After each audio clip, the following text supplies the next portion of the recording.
Buenos días, ¿quién vive en Nicaragua? Gente que no vende patria. Con Luis Enrique Guerrero y con Carlos José Hurtado, hoy miércoles 28 de abril de 2021. Son las 6 de la mañana con 30 minutos. Sin Fronteras, la revista con William Griggs Vivado en la primerísima 91.7 y 105.3 FM. Buenos días, amigos de Nicaragua. Desde La Habana, Cuba, les habla Gustavo Robreño para el programa Sin Fronteras de Radio La Primerísima. La 27ª Cumbre Iberoamericana de Jefes de Estado y Gobierno, que correspondía al pasado año, se ha celebrado finalmente en abril de 2021, de manera virtual, debido a la situación epidemiológica aún compleja mundialmente, pero con una agenda centrada precisamente en los nuevos desafíos, amenazas e incertidumbre generadas por la pandemia COVID-19. Al pequeño Estado europeo de Andorra le correspondió esta vez la organización y convocatoria de la cita, junto a la Secretaría General Iberoamericana radicada en Madrid, logrando dar continuidad a estas cumbres que con sus altas y sus bajas cumplieron ya 30 años de iniciadas en Guadalajara, México, en julio de 1991.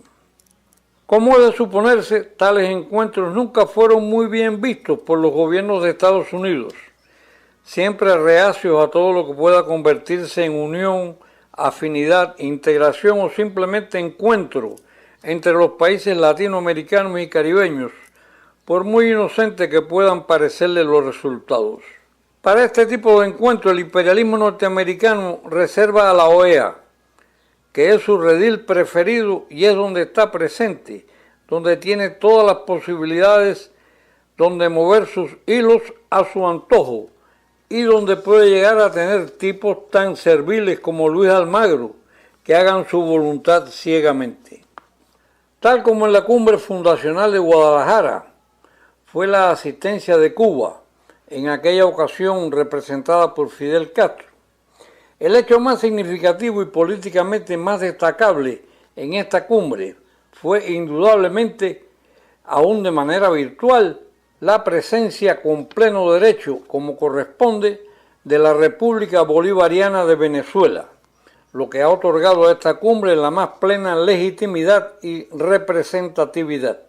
El gobierno constitucional presidido por Nicolás Maduro, en la persona de la vicepresidenta Delcy Rodríguez, tuvo la oportunidad de ejercer el derecho soberano que le incumbe como país libre e independiente, cuna de América, y allí emitir sus criterios sobre el tema central de la agenda y la forma en que ese país, bloqueado, perseguido y asediado por el imperio yanqui, lo está enfrentando con decisión y sabiduría.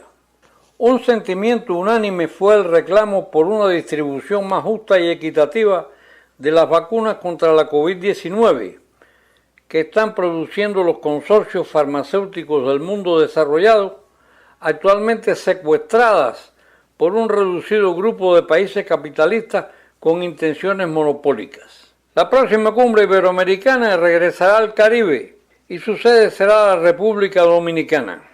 La cumbre de Andorra no pasó inadvertida. Y hasta el próximo comentario. Me despido desde La Habana, Cuba, para el programa Sin Fronteras de Radio La Primerísima. Buenos días. Buenos días a Gustavo y muchas gracias por su colaboración, a él y a Adriana Robreño. Por cierto, Cuba la está pasando difícil ahorita con el COVID, aunque tienen una altísima tasa de recuperación de los que se enferman, el 94%, de las más altas de América, si no la más alta.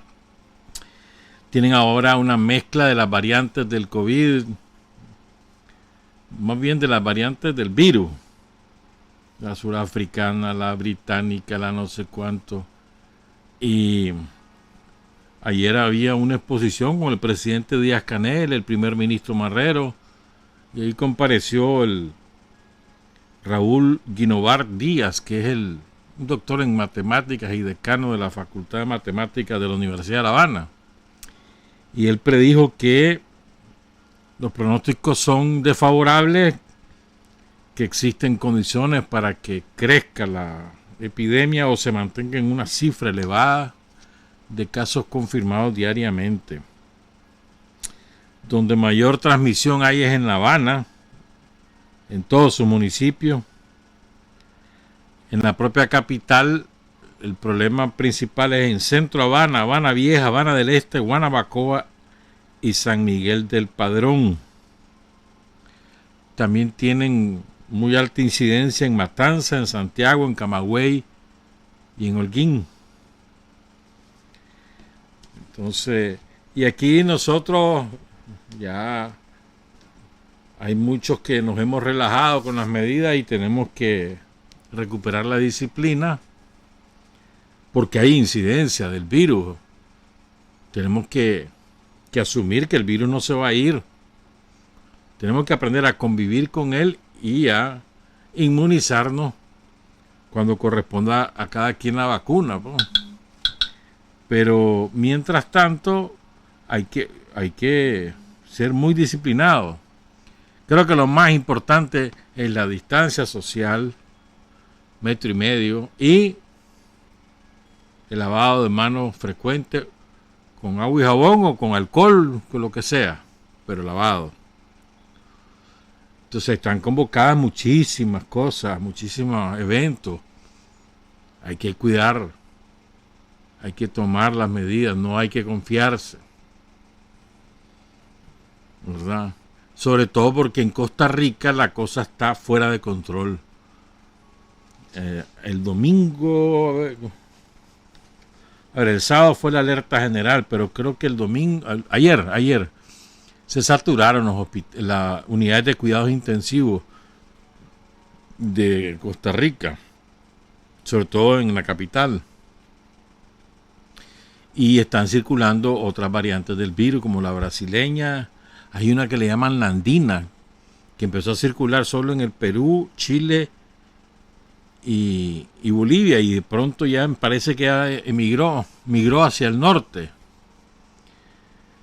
Y entonces esa situación que caótica en Costa Rica nos va a repercutir a nosotros. Inevitablemente por el flujo tan intenso que hay de personas que van y vienen de Costa Rica, sobre todo por puntos ciegos, no tanto por la frontera legalmente establecida, pues. Entonces tenemos que tener sumo cuidado, pues. Sumo cuidado.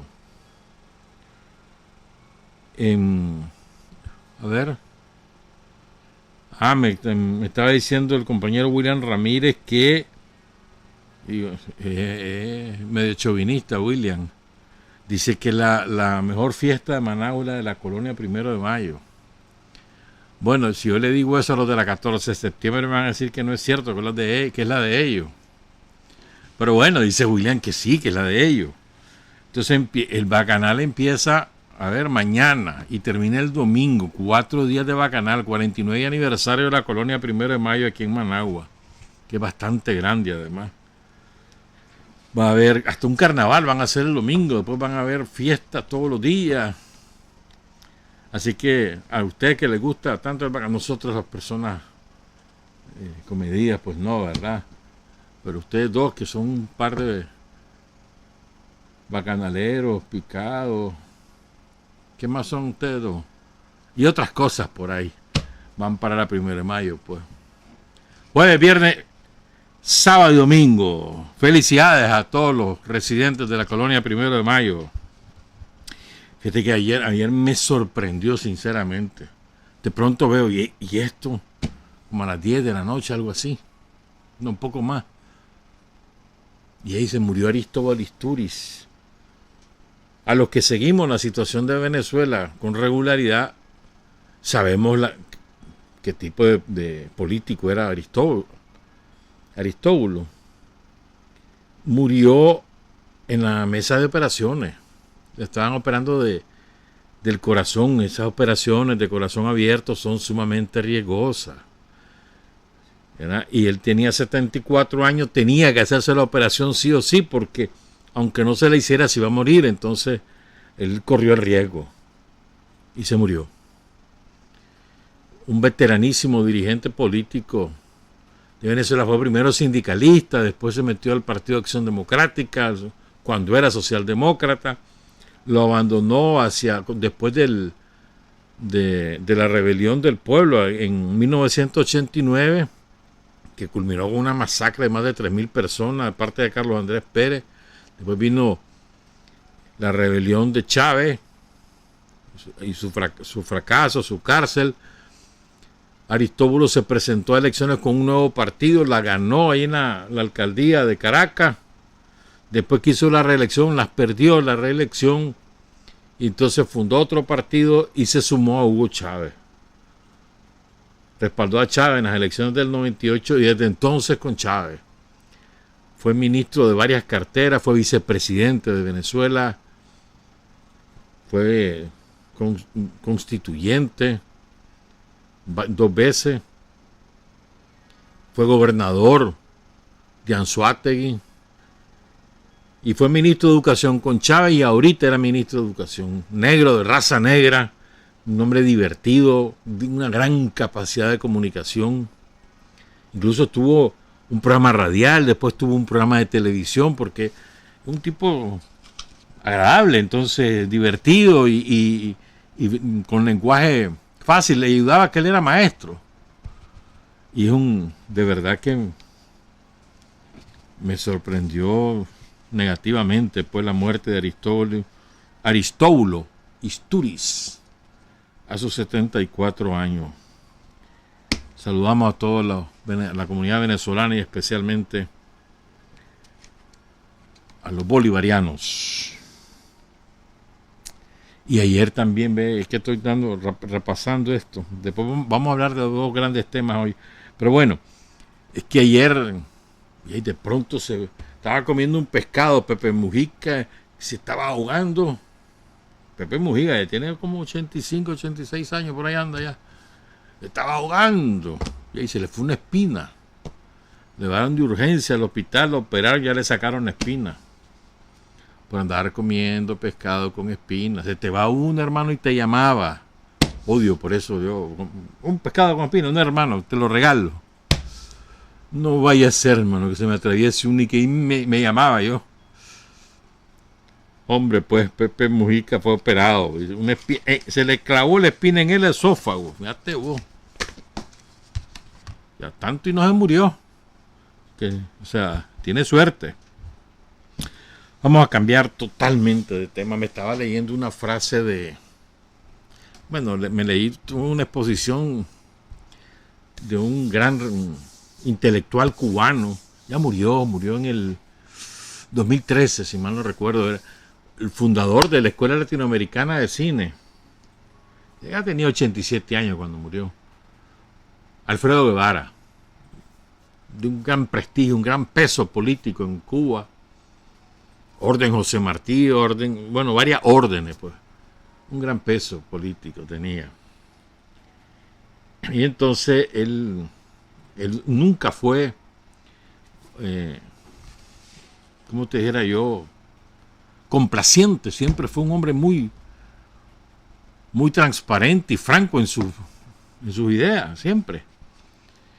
Y las exponía con total claridad. Nunca se puso un cipre en la boca para decir lo que pensaba. Entonces quiero leerles esta frase de Alfredo Guevara. La dijo en febrero de 2010 en un conversatorio. Pongan cuidado. De amansados, de domesticados, no se hacen revolucionarios. Los revolucionarios salen de los rebeldes. Esos loquitos y loquitas que están ahí son canteras revolucionarias. Mejor que todos los amansados y los aplaudidores. Al menos muchos de ellos. Pero hay que trabajarlos.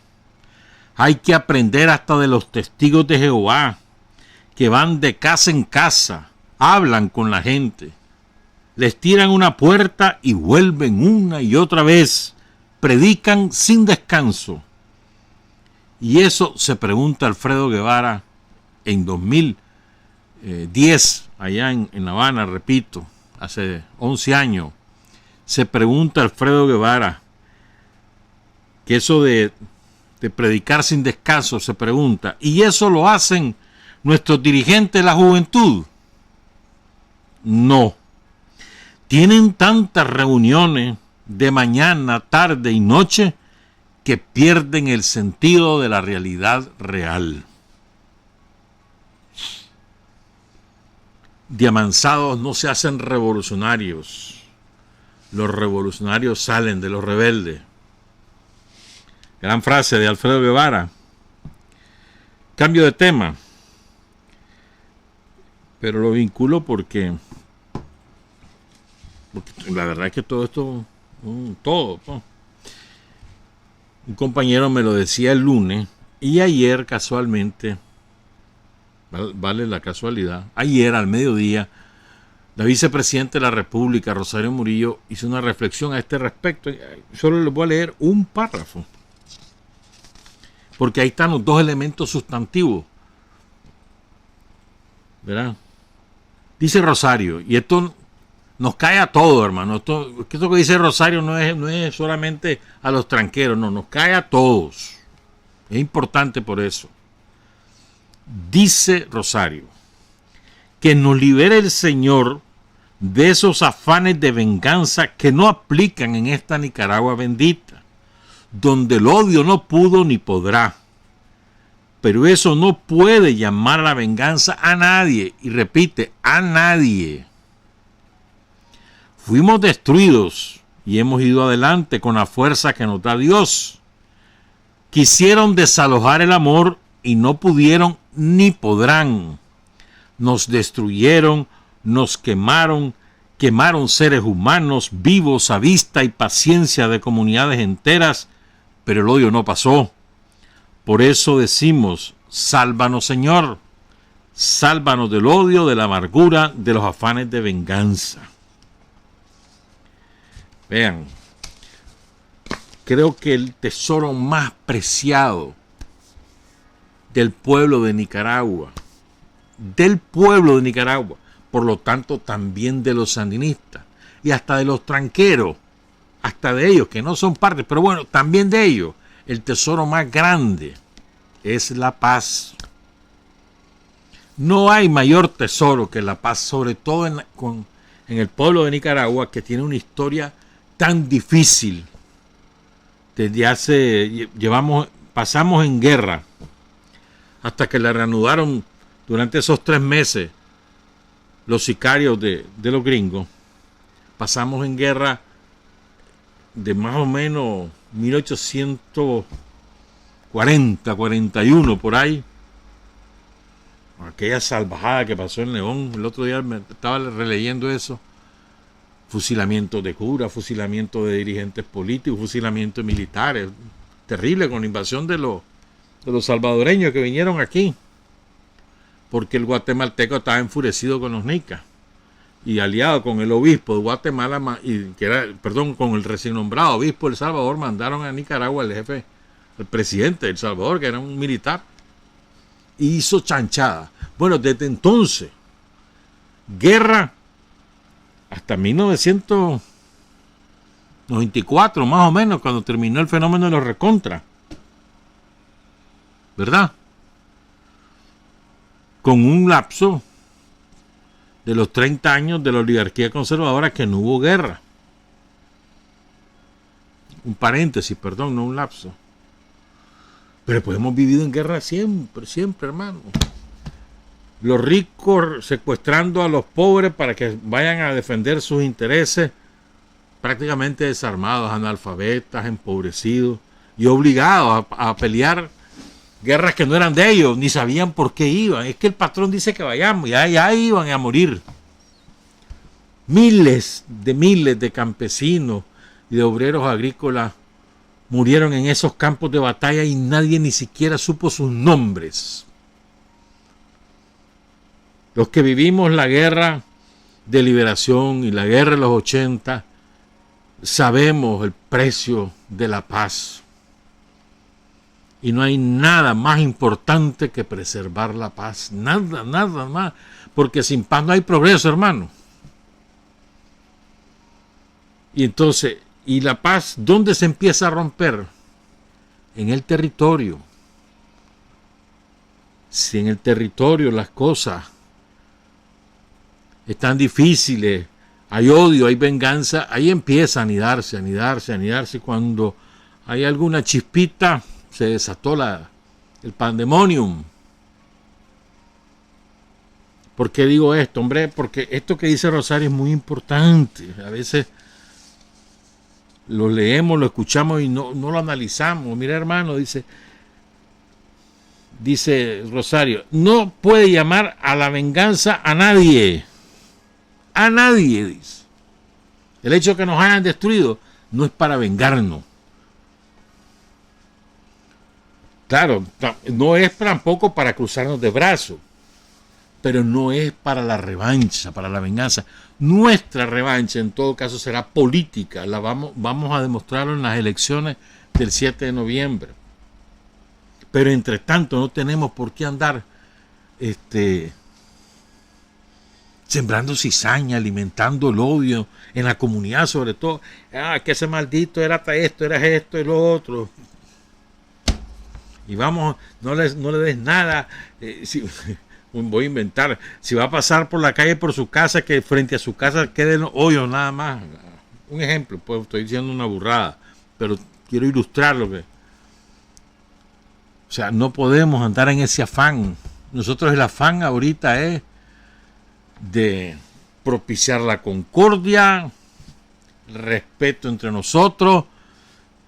Vos sos pro yanqui, yo soy nicaragüense, pero bueno, mientras vos no pases a la acción para destruir, yo te voy a respetar aunque seas pro yanqui, pero no pasé a acciones destructivas. Sos pro yanqui, pues ni modo, sos pro yanqui, pues. Pero hasta ahí lleguemos, no pasemos a la venganza. Yo conozco gente, les voy a decir algo que algunos no me van a creer, pero es verdad. Yo conozco gente, sectores medios, un poquito más abajo, que eran partidarios apasionados de los tranqueros. Y en estos 3 años no solo se han desencantado, sino que han llegado a la conclusión, me agarraron como pendejos, esto ya sabes qué cosa. ¿Verdad? Me agarraron como pendejos, no quiero saber nada de ellos. Entonces, generalmente este tipo de personas pasan al punto medio y dicen, no, yo no me quiero meter en nada, no sé cuánto. Ahí ese segmento de personas que ya te dicen eso, es donde tenemos que ir a pescar. Ahí tenemos que ir a visitar, como decía Alfredo Guevara, tener la tenacidad, la perseverancia de los testigos de Jehová, que aunque les tiran la puerta en la cara una y otra vez, ellos persisten, porque ellos andan en la prédica de su interpretación de la Biblia. Bueno, entonces ellos quieren convencer, ellos quieren por lo menos que los escuchen. Nosotros tenemos que agarrar esa tenacidad, como decía Alfredo Guevara, esa perseverancia, porque la gente no se convence nada más por los hechos de la contra, también tiene que convencerse por los argumentos de los sandinistas, argumentos para transformar ese desencanto y esa rabia contra los tranqueros que los engañaron, transformarlo eso en una opción política que es la contraria a los tranqueros. Ese es un esfuerzo nuestro, de casa en casa. Pero creo yo, pues, o sea, a mí me parece que ese tipo de personas de que han llegado a ese convencimiento, me engañaron, estos son unos sinvergüenzas, ¿cómo es eso de que andan pidiendo reales para que nos jodan? Si estamos mal, ¿cómo nos van a venir a joder más? Entonces, bueno, ahí entremos. Como decía yo, le contaba yo el lunes, ¿no? Este oyente de Sin Frontera que me decía, hombre, yo no soy sanita, pero voy a estar a venir porque yo quiero un presidente que sepa lo que hace. Ese es un argumento sólido, hermano. Sólido. No vas a poner ahí a cualquier mequetrefe que va a llegar a inventar a ver qué hace. Mientras roba, vamos a ver cómo justificamos esto. Además de entregar el país a los yanquis, a ver. No, hermano. Necesitamos un hombre que sepa lo que hace. Que tenga idea clara de presente y de futuro. Bueno, argumentos muy sólidos. Pero regreso a lo que hablábamos de la paz y la venganza. O sea, la venganza es cultivo no solo de discordia, sino de enfrentamiento, de violencia. Y como decía aquella frase de Carlos Fonseca que escribió Tomás, pero es de Carlos, en el famoso comunicado, ¿verdad? Del Frente Sandinista en el golpe del 27 de diciembre de 1974, en ese comunicado es que aparece esta frase, ¿no? Implacables en el combate, generosos en la victoria. Toda una filosofía es eso es lo nuestro. Si nos buscan por las malas, somos implacables. Pero una vez que vencemos, a ver, pues platiquemos, arreglémonos, olvídate de esos pleitos. Esa es. O lo que sí hizo Tomás con su famoso torturador, que le dice, mi mayor venganza fue que tus hijos vayan a la escuela, le dice. Dice eso, se hizo un poema y se hizo canción. Entonces, ¿querés venganza, hombre? Ahí están las carreteras, están las escuelas, la vacunación. Me estaba contando un compañero desde Bluefield que fue un éxito total la vacunación en Bluefield, más del 90%, dice. Y hay municipios que superaron, como la UNEPER, la Cucragil, superaron la meta. Bueno, esa es la mayor venganza. Sin andar sacando factura. No, hermano, ¿para qué? ¿Para qué sacar factura? Llegaron a vacunarse y ya está, pues se vacunaron. Más bien vos los invitás, vas y los llevás y los tratás bien. Les demostrás que vos no tenés odios por ellos, que vos no sos como ellos. Fíjate bien, o sea, nosotros no solamente es que nosotros los tenemos que tratar con respeto, como cualquier ser humano, sino que además no tenemos que facturar, hombre, en mi opinión. Eso, además de grosero, eso es innecesario. ¿Para qué vas a facturar? Echar en cara, hombre. Ellos ni siquiera sabían que habían perdido ese derecho y a veces nosotros se los devolvemos, aunque no lo reconozcan, pero no importa. Pero ese es un poderoso mensaje de concordia y de paz. Vacunación voluntaria y universal. El que quiera ir, que vaya, no importa si sos rico, pobre, tranquero, sandinista, sin partido, evangélico, católico, sin religión, no importa. Tratado además con afecto, con respeto. ¿Para qué quieres más? No andar sacando factura y mira, fulanito y sultanito y no sé qué y no sé cuánto. Ahí está la foto, aquí está la imagen. Creo yo que eso no contribuye, pues. Está como que mañana que tenemos, ¿verdad? Nos pican las manos a veces. Allá andamos regando lo que hacen los contras. Nos encanta. Ahí salieron 5 babosos ahí hablando chochadas. Llegaron como... Eran como 20 periodistas y eran 5 o 7, vamos a ponerle que 10, pero no llegaban a 10. Encapuchados y no sé cuánto, metidos en un pabellón universitario. Y nosotros nos dedicamos a regar eso.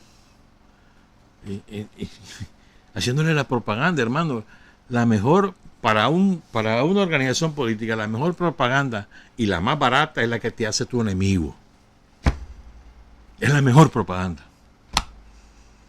Ni invertís en ella, no pagas por ella y se multiplica, porque además el que no tiene clara su opción dice, hey, y esto que barbaridad, mira cómo le vuelan riate, que no sé cuándo. Entonces, más bien tiene un efecto inverso. No, hombre, no andemos repitiendo lo que lo que ellos dicen o hacen, o has visto alguna vez algo positivo a favor de lo que hacemos. ¿Has visto, por ejemplo, lo de la vacunación? ¿No has visto que hayan publicado todos los sicarios de manera positiva, como debe ser, porque es positivo todas las jornadas de vacunación? Si más bien la desacreditaron, comenzaron a decir que no había que vacunarse, que eso era no sé qué, que no sé cuánto. O sea, entonces al revés, hombre. No le hagan ni comentes, ni compartás, nada sobre lo que hagan los contras, nada. Hay que dejarlo. Entonces lo mismo es cuando, si nosotros repetimos ese afán de venganza, de odio, que se repite en cosas muy pequeñas. Sea desgraciado que no sé cuánto y mira que no sé qué. No, hombre, no es así. Fíjate que conozco una experiencia, no digo dónde porque no me han autorizado, pero una experiencia muy bonita, alrededor de una calle. O sea, tenían un camino hecho paste ahí, mano. Verano, invierno, ese camino era insoportable. Cortito, no, son como 100 metros, 150. Pero, un calvario. Bueno, entonces, tranqueros y sandinistas se unieron, buscaron adoquines, pagaron para que completaran unos metros. Tranqueros y sandinistas unidos. Los sandinistas ahí buscaron a los tranqueros, se unieron con los tranqueros. No pasó nada. Tampoco era que era mayoría los tranqueros, pues, pero había que tomarlo en cuenta. Pues los sandinistas lo fueron a buscar. Súper bonita la experiencia. Sí, esa es la actitud. Así es. Ya está, man, nosotros somos los vencedores. Si vos sos el vencedor, que vas a andar tomando revancha. ¿Para qué? Porque el valor supremo es la paz. No hay nada más importante. A ver, recuérdense, vos viviste, vos que tenés años suficientes, viviste los años 80, ¿te gustaría volver a vivir una guerra así? Eso fue horrible. Te lo voy a poner de otra manera. ¿Te gustaría volver a pasar la violencia? No, olvídate de, ¿cómo te dijera yo? De la motivación que ocurrió en ese momento, sino esa violencia asesina, criminal, horrenda que vivimos en 2018. ¿Alguien no quiere volver a pasar eso? ¿Verdad que no? Los yanquis lo quieren hacer. Y andan buscando cómo contratar tranqueros. Lo que pasa es que no han podido, pero andan buscando drogos que vayan a sembrar el caos, andan y tienen reales en la mano.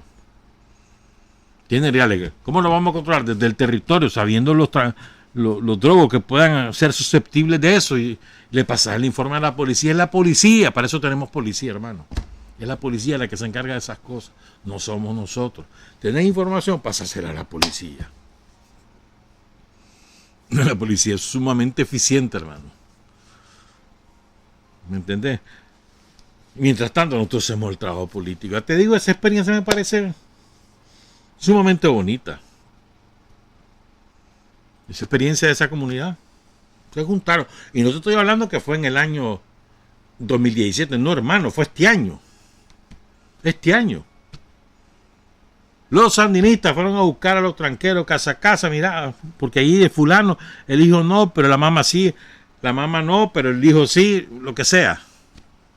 Y entre todos, ¡pum! Eso es, creo yo, pues. Bueno, y como dice Rosario, ¿verdad? Esos afanes de venganza no aplican, dice Rosario. Donde el odio no pudo ni podrá, pero eso no puede llamar a la venganza a nadie, a nadie. Y es verdad. La mejor venganza, repito, es seguir trabajando y ganarle las elecciones. ¿Para qué vas a perder el tiempo de otra manera? No, trabajemos políticamente. Vamos a buscar a esos indecisos, a esos que dicen que no están con uno ni con otro. Vamos a buscarlos, a convencerlos. Vamos incluso a buscar tranqueros, vámonos a convencerlos. ¿Me entendés? Para ganar abrumadoramente las elecciones con repetir mayoría calificada en la Asamblea Nacional y ratificar el mandato de Daniel y Rosario en la presidencia. Ese es la mejor manera de vengarnos, entre comillas, de lo que nos pasó, de lo que nos hicieron. Otra manera de vengarse es lo que está pasando. Viene economía, va para arriba, va para arriba, va para arriba. Y la ves, la sentí, la palpás. Negocios que abren por aquí, por allá, construcciones que se levantan, sucursales de negocios que empiezan a reabrirse. ¿Qué tal? La economía va para arriba. Es otra venganza. Sin el COSEP, sin la oligarquía, sin los magnates. A pesar de ello, incluso ellos haciendo acciones para que no lo logremos. Ya tuvieron que desistir, tuvieron que sumarse, porque si no, iban a quedarse atrás. A punta de la fuerza del pueblo de Nicaragua, de todas esas hormiguitas que van sacando adelante su familia, su barrio, van ahí haciendo sus pinitos, manteniéndose, progresando. Esa es la fuerza que nos ha permitido estabilizar la economía y iniciar el proceso de recuperación. Arrastrando a los magnates es igual en todo. Vamos a ganar esas elecciones y los vamos a arrastrar a todos. Después viene el diálogo que Daniel dijo. Una vez que ganemos las elecciones nos sentamos a hablar. Daniel lo dijo. Hace como 6 meses dijo eso o menos. Entonces el objetivo, creo yo, es muy importante. La preservación de la paz empieza no solamente desde las autoridades constituidas, legítimamente constituidas, sino también en la comunidad.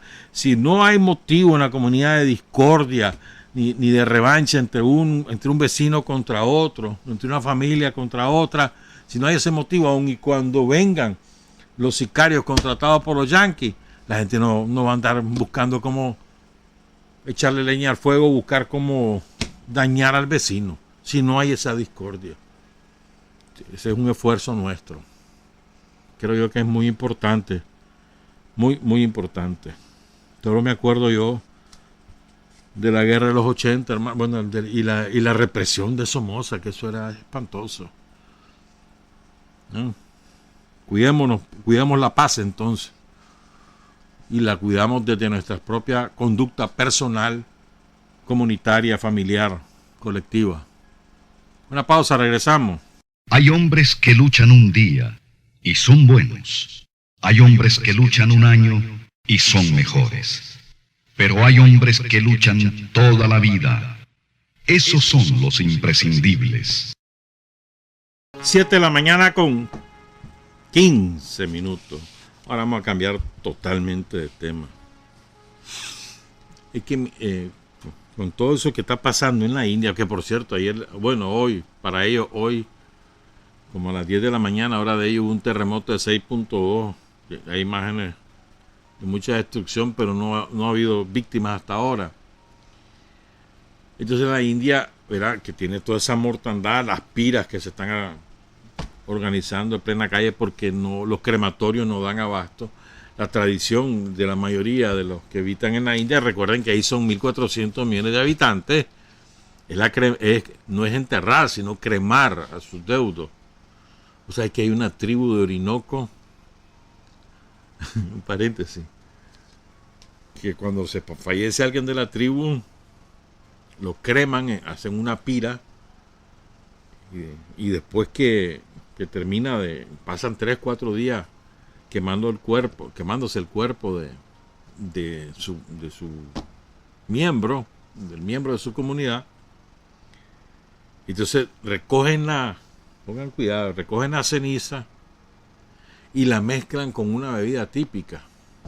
Después todo el mundo bebe la ceniza de la persona que murió, y el nombre de esa persona jamás lo vuelven a pronunciar.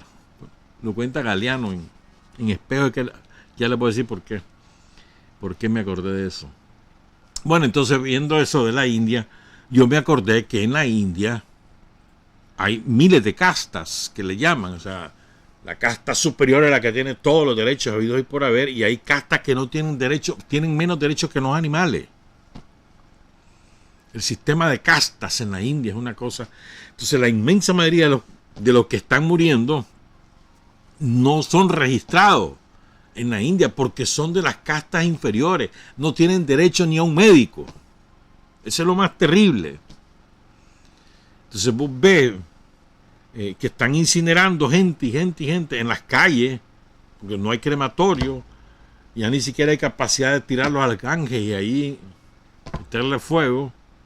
Entonces, porque son cadáveres que aparecen en las calles de la gente que está muriendo, como también se han muerto de hambre históricamente en Nueva Delhi, en cualquier ciudad de la India, Mumbai, qué sé yo, Calcuta, ¿verdad? Tradicionalmente han muerto ahí en las calles, los de las castas inferiores, las castas, es decir, está dividido en castas y eso es, o sea, la casta es para toda tu vida, vos no podés subir de casta. Entonces, eso no aparece en los registros oficiales del Estado de la India. Es terrible. Y son la mayoría de los que están muriendo. O sea, están diezmando las castas inferiores. Entonces, recordando, o sea, viendo esa imagen, recordé lo de las castas y me acordé que Galeano, Eduardo Galeano, el extraordinario escritor uruguayo ya fallecido, 2010 creo, 2012. Entonces, Galeano escribió sobre eso y me puse a buscarlo y ahí me encontré otras maravillas que creo que vale la pena compartirlas con ustedes poco a poco. Y voy a empezar, miren, a veces nosotros no, como estamos con tanto, cada uno de nosotros tiene tantos problemas personales, familiares, nacionales, que ni tiempo te da a estarte reflexionando sobre por qué las cosas son como son ahora, pues. Entonces, hay algunas frases y algunos hechos que ilustran desde el pasado la manera como se comportan las clases dominantes en el mundo ahora. Estoy hablando tanto del imperialismo norteamericano como de todos los socios de los dueños del mundo, de los magnates, los asociados, porque acuérdense que es como una claque, como una cofradía de gente mala, malvada, que utilizan el dinero y el poder militar para imponer sus intereses en cualquier parte del mundo. Entonces estos tienen orígenes ideológicos, políticos, históricos, en concepciones diversas que se han ido plasmando a lo largo de todos estos siglos, de hace muchos siglos. Entonces, te doy una frase, sí está, por eso que me acordé, sí está ahí en Espejo. Espejo es uno de los más bonitos libros, bueno, no el más, pero uno de los más bonitos libros de Galeano, el último que lo escribió en el 2007 y lo publicó en el 2008. Se los recomiendo, es fácil de leer. Tiene mucho sarcasmo, mucha ironía. Si no tenés sentido del humor, te puedes perder. Entonces ahí Galeano cita esta frase que él se encontró. Es de un senador de Estados Unidos llamado Albert Beveridge. La pronunció en 1900, en el primer año del siglo XX. Cada fin de siglo, o cada principio de siglo, como lo querrás ver, siempre se habla de que será una era de paz, de progreso, entonces, y que va a ser gobernada por las leyes de Dios y no sé cuánto y no sé qué. Bueno, oigan esta frase de este senador para que entendamos la lógica de los gobernantes norteamericanos. Dios Todopoderoso nos ha señalado como su pueblo elegido para conducir desde ahora en adelante la regeneración del mundo.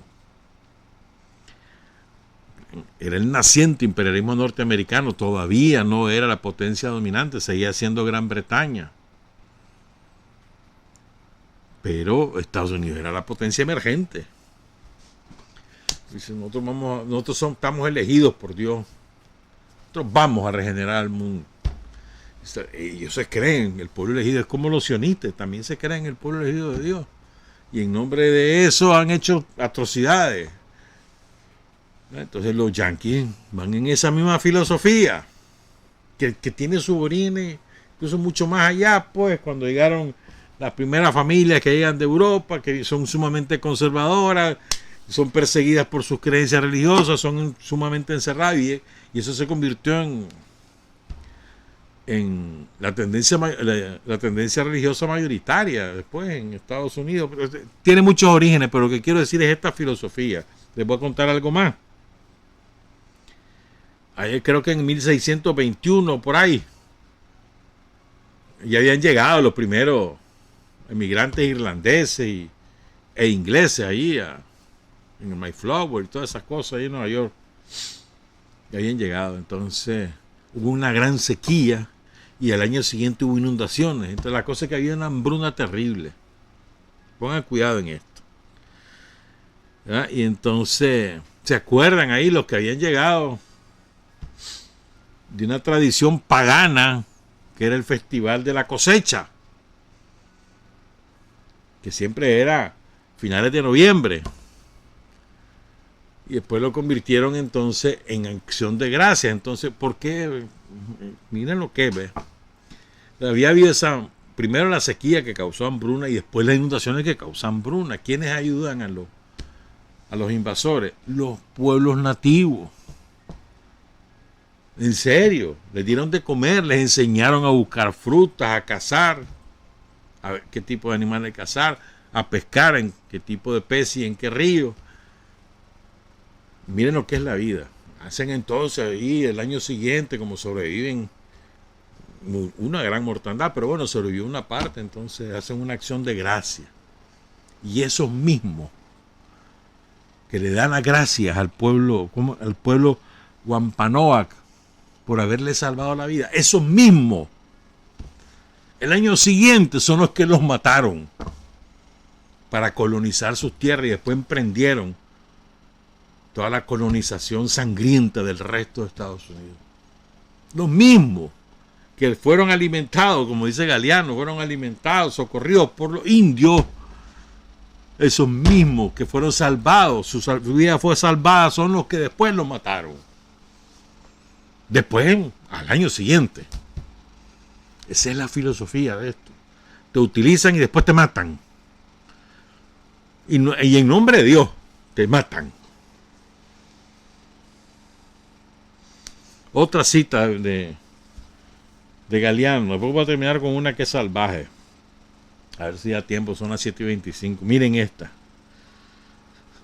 En el sistema feudal es esto. Yo no sé cómo hacía Galeano para encontrar estas joyas. Pero esto es escalofriante. Pero esta es la filosofía que inspira al imperialismo y al capitalismo. Estas cosas, estas son ya la traición, el creerse pueblos elegidos de Dios. Esta es la misma inspiración de los magnates aquí, de todos los que se ufanan de ser aristócratas y son hijos bastardos, como decían antes. No, igualito. Tienen esa misma filosofía. Oigan esto. Esto lo dijo un tipo que se llama Bertrand de Born, señor de Perigord, guerrero de brazo valiente, trovador de verso violento. Definía así a sus campesinos a finales del siglo XII, después de las cruzadas. Ya vamos a hablar de las cruzadas. Pongan cuidado. Siglo XII, o sea, hace 800 años. Y lo mismo que este tipo dice, es lo mismo que piensan hoy los grandes capitalistas, los imperialistas. Oigan esto. El labriego, el campesino, viene después del cerdo por su especie y sus maneras. La vida moral le repugna profundamente al campesino, al labriego. Si por casualidad ese labriego o ese campesino alcanza una gran riqueza, pierde la razón. Así pues, oigan esto, hace falta que su bolsa esté siempre vacía. Quien no domina sus labriegos no hace más que aumentar su maldad, la maldad de los campesinos.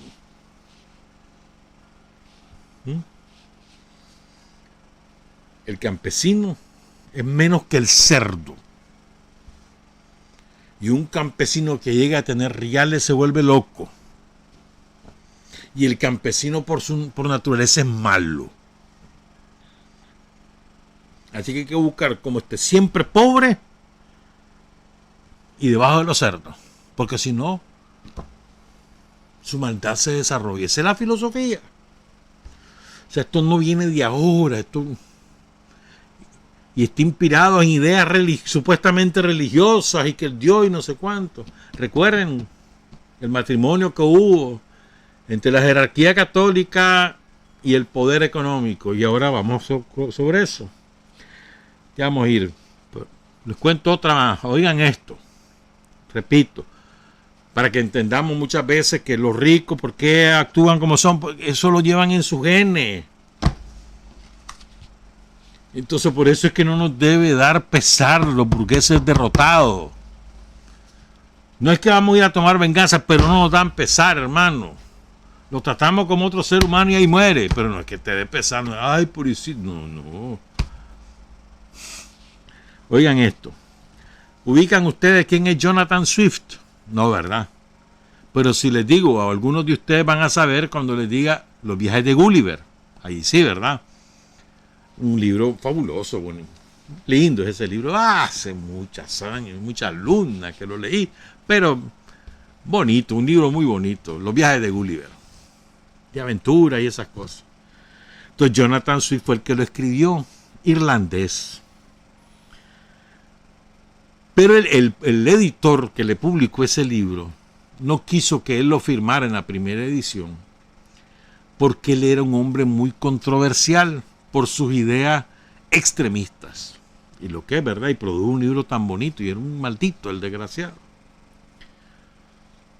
¿Ah? Entonces, pongan cuidado, que calofriante esto.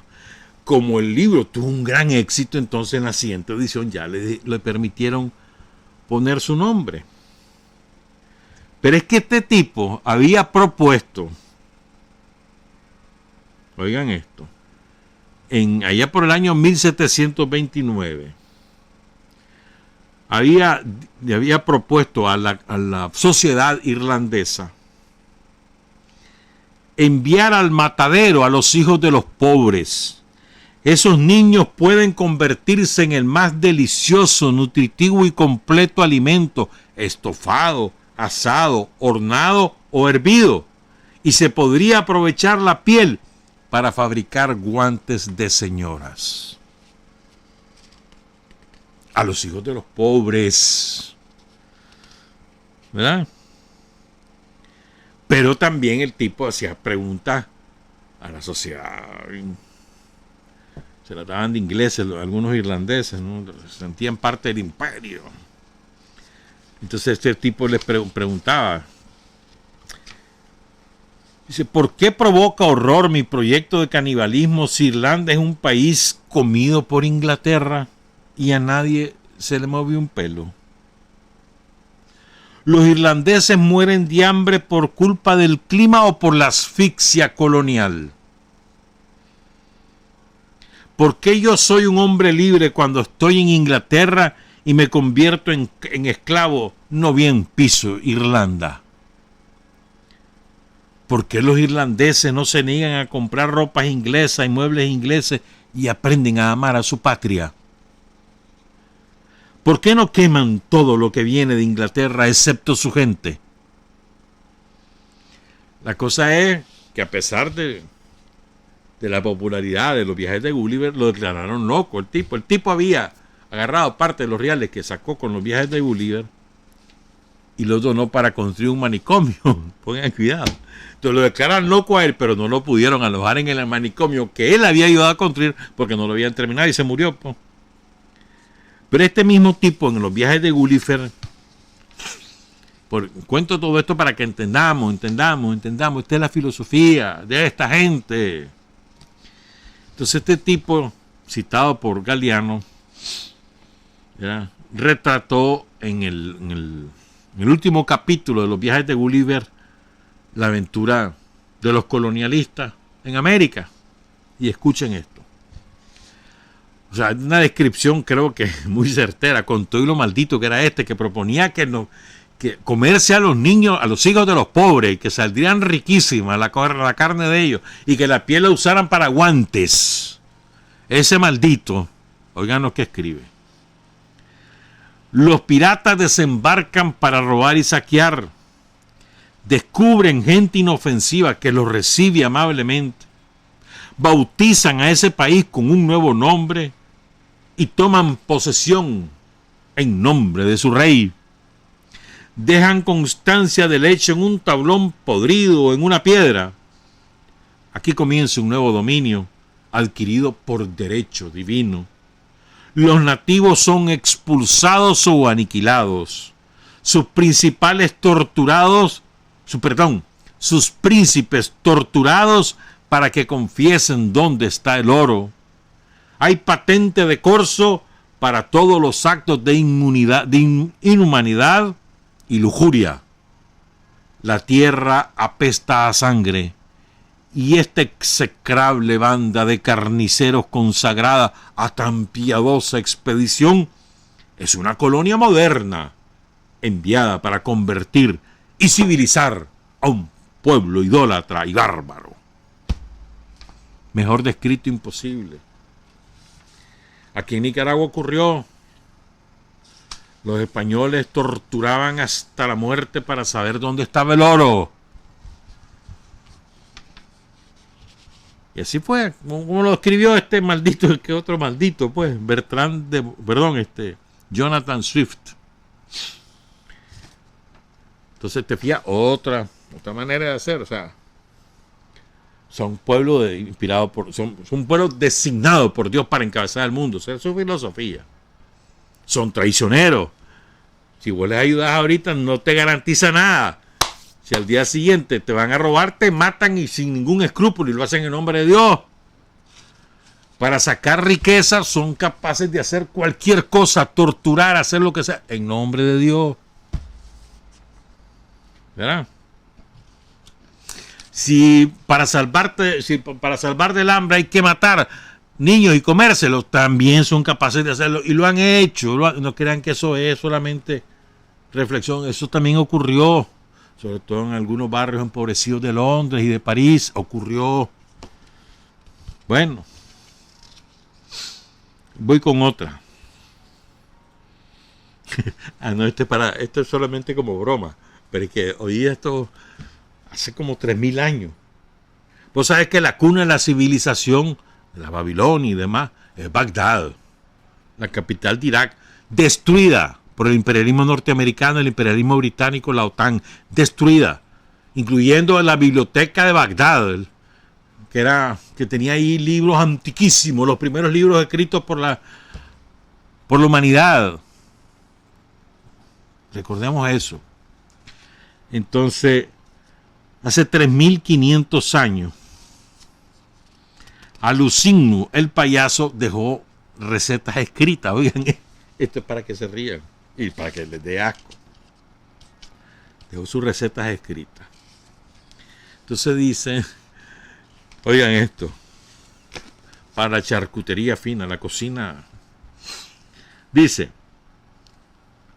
para el último día del penúltimo mes del año, o sea, para el 30 de noviembre, no hay manjar comparable, oigan, a la tripa de culo de burro rellena de mierda de mosca. Era una receta de cocina. No creas que es simplemente una broma. No, hermano, lo hacían. Tripla de culo de burro rellena de mierda de moscas. Sigo pues. ¿Verdad? Aquí está lo de las castas. Uno de cada. Miren lo que es la casta. A ver, la India tiene 1.400 millones, ¿no? De esos 1.400 millones de habitantes, 200 millones. A ver, 280, 300 millones son sin casta. Es decir, no tienen derecho ni al aire que respiran. La mayoría se está muriendo ahorita, pero no están registrados. Pongan cuidado. Más o menos 300 millones. Le llaman los intocables. Yo estuve en la India y oía cosas estremecedoras. Estuve hace muchos años ahí. Oigan esto, pues. Dicen que el rey Manu quien otorgó prestigio divino a las castas de la India. De su boca brotaron los sacerdotes, de sus brazos los reyes y guerreros, de sus muslos los comerciantes, de sus pies los siervos y los artesanos. Y a partir de entonces se construyó la pirámide social que en la India tiene más de 3.000 pisos. Cada cual nace donde debe nacer para hacer lo que debe hacer. En tu cuna está tu tumba. Tu origen es tu destino. Tu vida es la recompensa o el castigo que merecen tus vidas anteriores. Y la herencia dicta tu lugar y tu función. El rey Manu aconsejaba corregir la mala conducta. Oigan, ¿cuál es la mala conducta? Si una persona de casta inferior escucha los versos de los libros sagrados, se le echará plomo derretido en los oídos. Y si los recita, se le cortará la lengua. Estas pedagogías, dice Galiano, ya no se aplican. Pero todavía, quien se sale de su sitio en el amor, en el trabajo o en lo que sea, arriesga escarmientos públicos que podrían matarlo o dejarlo más muerto que vivo. Esa misma filosofía disfrazada, edulcorada, es la misma filosofía del capitalismo, del imperialismo. O sea, no es posible que un pobretón sepa tanto como un ricachón de economía o de ciencia o de lo que sea. Y si lo es, hermano, hay que buscar cómo comprarlo, cómo decir que, o cómo sumarlo a nosotros, pero que no aparezca su nombre y agarrar todos sus conocimientos o destruirlo. Es lo que inspira a todos los tranqueros que se creen blanquitos y superiores, que ven a los negritos ahí en economía, dirigiendo la economía de este país. Indios desgraciados, ¿no? Ven a todos esos indios ahí en las calles vendiendo, no sé, haciendo, los mecánicos, los vulcanizadores, los taxistas, los buceros, que son indios, y esos son los que sacan adelante el país. Barbaridad, estos indios que no nos hacen caso. Y los van a castigar a su manera, los castigan. Es exactamente la filosofía de la clase dominante. Solo estimula a aquel pobre que dice que gracias al rico es que él es bueno. A ese sí. Pero el pobre que sale adelante por sus propios medios y méritos, lo hace riata, el rico. Así es esta misma filosofía de las castas del rey Manu. Oigan esto. Dice Galiano, ¿no? Cuenta.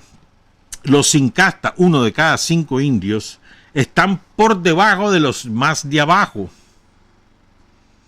Los llaman intocables porque contaminan, malditos entre los malditos. No pueden hablar con los demás, ni caminar sus caminos, ni tocar sus vasos, ni sus platos. La ley los protege, la realidad los expulsa. A ellos cualquiera los humilla. A ellas, las intocables, cualquiera las viola. Que ahí sí que resultan tocables las intocables. Para violarlas sí las tocan. Hijos por doquier. Hijos de castas superiores, pero como violaste a un intocable, no pasa nada. Si mataste a un intocable, mataste a un basura. Son 300 millones lo que vienen así. Pues si esa misma filosofía inspira a los yanquis, a las clases pudientes. Cuando ellos son gobierno, así lo hacen. Mataste a un pobre. ¿Te acordás? Pues no te acordás. En aquel pozo ahí en Ticuantepe, un rico mató al cuidador por una disputa por el agua. Como era un cuidador y era un pobre, para desgracia de él, había nacido pobre, no pasó nada. Ese rico y jamás pisó la cárcel, jamás. Así es, eso es, porque mató a un pobre. Mira los tranqueros, decime un rico que haya muerto en los tranques, uno. No me digas rico, un clase media, decime. Ni uno, porque solo contrataron drogos y jocharon. Vayan ustedes a todos los pobres. la arrepentida que se han pegado. Decime uno de ellos que haya muerto. Decime uno de ellos que haya caído preso. Uno. Bueno. Fíjate, mira lo que es la vida, ¿eh? Cuenta Galeano que después del tsunami que hubo en el 2004, ¿te acordás que empezó en Indonesia, que mató a más de 200.000? Pero ese tsunami llegó hasta el África y mató gente por todos lados, hermano. ¿Quiénes recogieron a los muertos? ¿Quiénes limpiaron las playas? Los intocables. No les pagan. Les dan las sobras de cualquier comida, pues no les pagan. Entonces, cuando enferma un intocable, nadie le pone mente. Se enferma y que se muera. Por medio de vida de un intocable, 18 o 20 años. Esos son los que están muriendo del coronavirus y no aparecen en las estadísticas.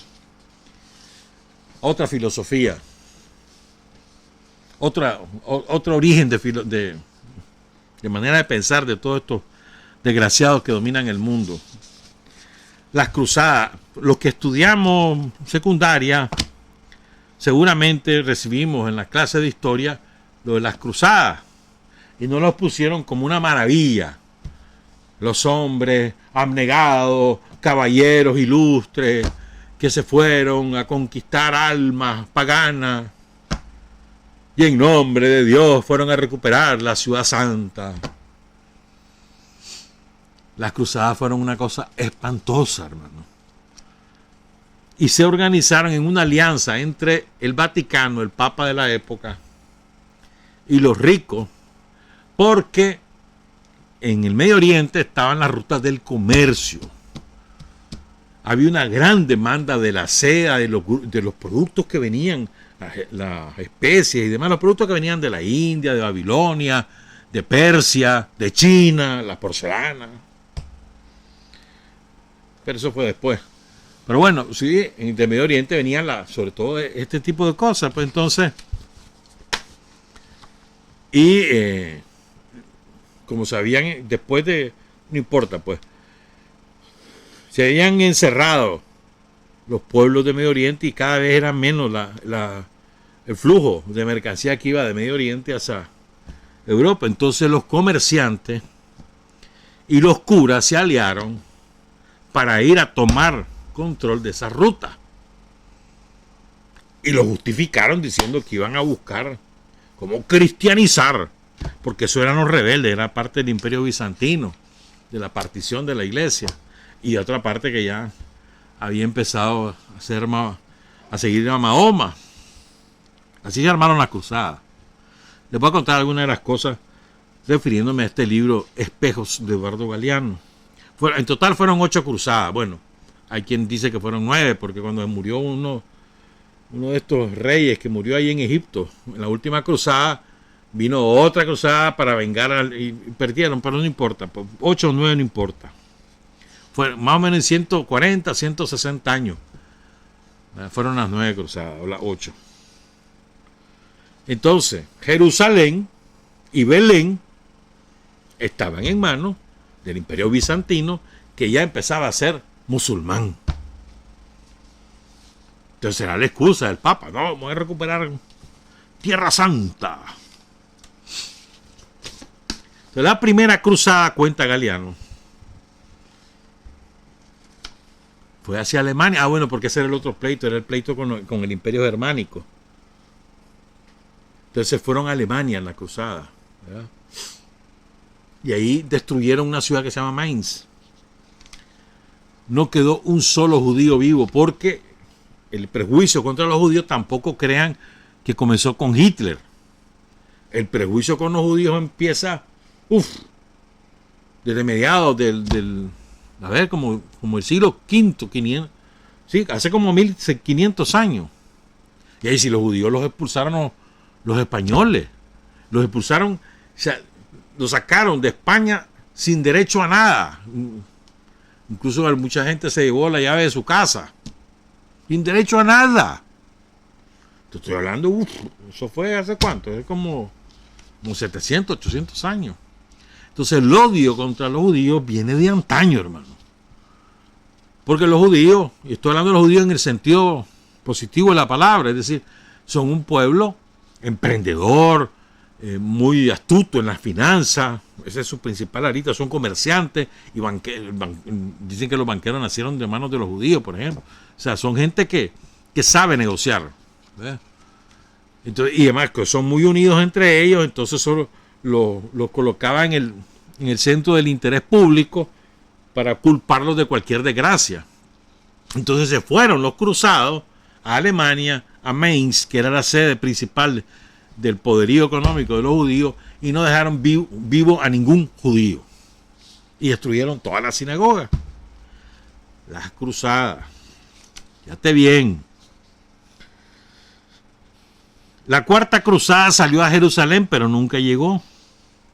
Los guerreros cristianos se detuvieron en la cristiana Constantinopla, que era la capital del Imperio Bizantino, que era una ciudad opulenta. O sea, Constantinopla de la época era una ciudad hermosísima, próspera, con mucha riqueza, porque era el pasadizo de todo el trasiego de la mercancía de Oriente a Occidente.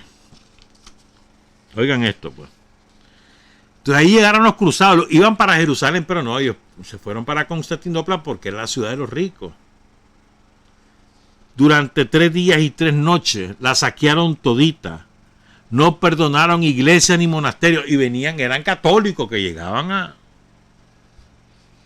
Y cuando ya no quedaron mujeres por violar ni palacios por vaciar, se fueron a disfrutar del botín y olvidaron el destino final de su sagrada empresa. Pocos años después, en 1209, otra cruzada se inició exterminando cristianos en suelo francés. Los cátaros, cristianos puritanos, se negaban a aceptar el poder del rey y del papa y creían que toda guerra ofendía a Dios. Esa era la creencia de los cátaros, que toda guerra ofendía a Dios y no obedecían ni al papa ni a los reyes. Entonces llegaron los cruzados y arrasaron con él. Los cátaros sobre todo eran en el sur de Francia, sureste de Francia, el sur de Francia, también algo de lo que conocemos como España. Ahí estaban los cátaros, algo también Córcega y Cerdeña, algo de Italia. Los arrasaron, los mataron a todito. Y los mataron en nombre de la jerarquía, de la Iglesia Católica, del designado por Dios, San Pedro, el heredero de San Pedro. Los mataron a todito. ¿Por qué? Porque no obedecían al Papa y no obedecían al Rey. Y decían que toda guerra era contra Dios. Ese era su pecado original. Por supuesto se ponían a las cruzadas. Entonces le dijeron, son herejes. Hay que matarlos. Se fueron de ciudad en ciudad, de castillo en castillo, de aldea en aldea. Y eso está documentado. No crean que es invento de Galeano. Eso yo me lo había leído. Me leí un par de libros sobre eso. Te revuelve las tripas, mano, de leer esas cosas. Pero quiero leerle las 2 peores. Dice, la más feroz matanza ocurrió en Béziers. Ahí fueron todos pasados a cuchillo. Todos. Los cátaros y los católicos. Se fueron a refugiar a la catedral, pero nadie se salvó. Católicos y cátaros fueron pasados a cuchillo en la ciudad de Béziers. Según algunas versiones, el arzobispo Arnaud Amaury, duque de Narbona, delegado del Papa, mandó, mátenlos a todos, ya sabrá Dios reconocer a los suyos. Maldito, ¿verdad? Es decir, cuando ya, como se supone que todos van a, una vez que te morís, pues vas ante Dios, y Dios va a saber quién era católico y quién no. O sea, mira qué clase de concepción. O sea, matarlo, y hay que ver después Dios cómo resuelve el asunto. Y la última, a ver si me la encuentro, porque tenía otras cosas para leer. Pero esto es espantoso, es lo que hicieron en la ciudad. A ver. En la ciudad de Marat. Aquí está. En esas cruzadas, en el año 1098, llegaron los enviados del Papa con la cruz. van rumbo a Jerusalén. Marat, que es una ciudad que queda en Siria, ha sido escenario de las más crueles batallas y guerras a lo largo de toda su historia. Estoy hablando de 1098, hace más de 1000 años, hermano. Y oí lo que pasó. Llegan los cruzados, rodean la ciudad resiste porque está amurallada y tenía suficientes recursos. Pero entonces, eran principalmente agricultores. Pero entonces, los cruzados, cuando no los pueden vencer, deciden negociar con los que viven en Marat. Un tal Bohemundo de Tarento y otro Raimundo de Sanguillés, señor de Antioquia. Duró 2 semanas y no pudieron vencerlo. Entonces, bueno, negocian. Y le dicen a los musulmanes que están ahí en Marat, le dicen, bueno, pues mira, rendite y nosotros no te vamos a matar, no te va a pasar nada. Y aquellos de buena fe aceptan, los dejan entrar. Y entonces mataron a toditos los 10.000 habitantes de Marat, todito. Y se comieron los cadáveres. Después incendiaron la ciudad y se fueron. Los cruzados, en nombre de Dios y en nombre del dinero. Esa es la filosofía que inspira el imperialismo hoy en día. Vean lo que ha hecho en Siria, vean lo que ha hecho en Irak, en Afganistán, en Libia, en cuanto país toca, lo que hicieron en Panamá, lo que hicieron en Grenada, lo que hicieron con nosotros en la época de Sandino, lo que nos quisieron hacer en los 80 hasta que los vencimos. Esa es su filosofía. Esa es la manera de actuar.